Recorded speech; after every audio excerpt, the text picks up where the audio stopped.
Hello दोस्तों। तो ये जो क्वेश्चंस है जेई मेंस 2023 में पूछा था। तो क्वेश्चन क्या बोल रहा है, let F of R to R पे डिफाइन है कंटिन्यूअस फंक्शन है। और सेकंड कंडीशन दिया हुआ है F of X plus one equal to two for all X belongs to real number. Okay, I equal to integration दिया हुआ है एक, और आई टू इक्वल टू एक इंटीग्रेशन दिया है। Then the value of I1 plus 2 into I2 is equal to, basically इसका value निकालना है I1 प्लस 2 I2 का। अब देखो, पहला कंडीशन क्या बोल रहा है। पहला कंडीशन दिया हुआ है एफ आर टू आर पे डिफाइन है और कंटिन्यूअस फंक्शन है। पहला condition F R to R पे डिफाइन है और क्या है, कंटिन्यूअस है। ओके, सेकंड कंडीशन क्या है। Second condition F of X plus F of X plus one equal to two for all X belongs to real number.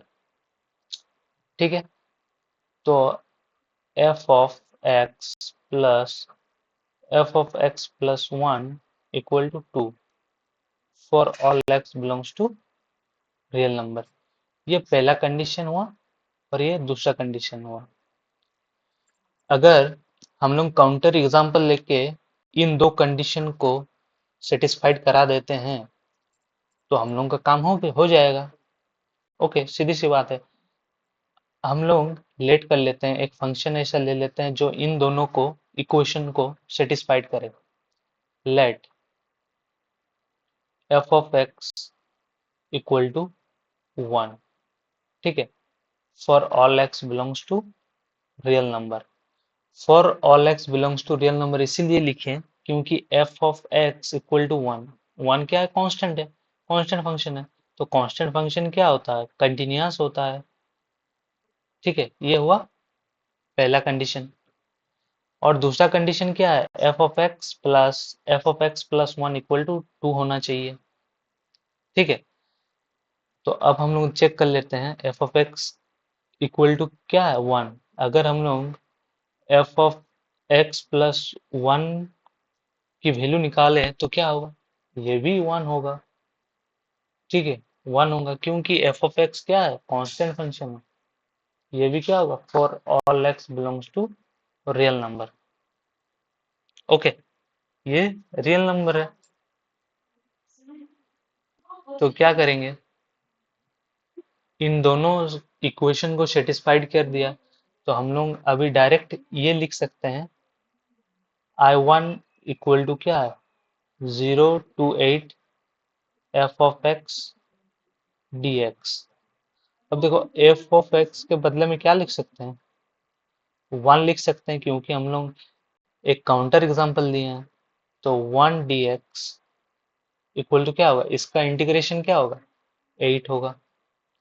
ये equation 3 मान ली। नेक्स्ट क्या, आई टू क्या दिया हुआ है, -1 से लेकर थ्री। इसको अच्छा से लिख लेते हैं, क्या है, थ्री। -1 से लेकर three F of x D x.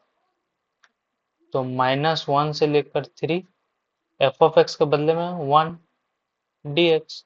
तो इसका इंटीग्रेशन क्या है, होगा 4 हो जाएगा। इसको इक्वेशन मान लेते हैं 4। अब देखो, फुल एंड फाइनल क्या अब निकालना है हमें। I1 का भी वैल्यू आ गया, I2 की वैल्यू आ गया। अब निकालना है, रिक्वायर्ड आंसर क्या है, निकालना है I1 प्लस 2 I2। तो अब निकालना क्या है, I1 का वैल्यू क्या है, I1 का वैल्यू 8। 8 प्लस 2 इंटू I2 की वैल्यू 4। 4, तो आंसर क्या आएगा, 8 प्लस 8। तो इसका आंसर क्या आएगा, 16। तो इसका फुल एंड फाइनल आंसर क्या होगा? 16। इसका रिक्वायर्ड आंसर होगा 16। Thank you.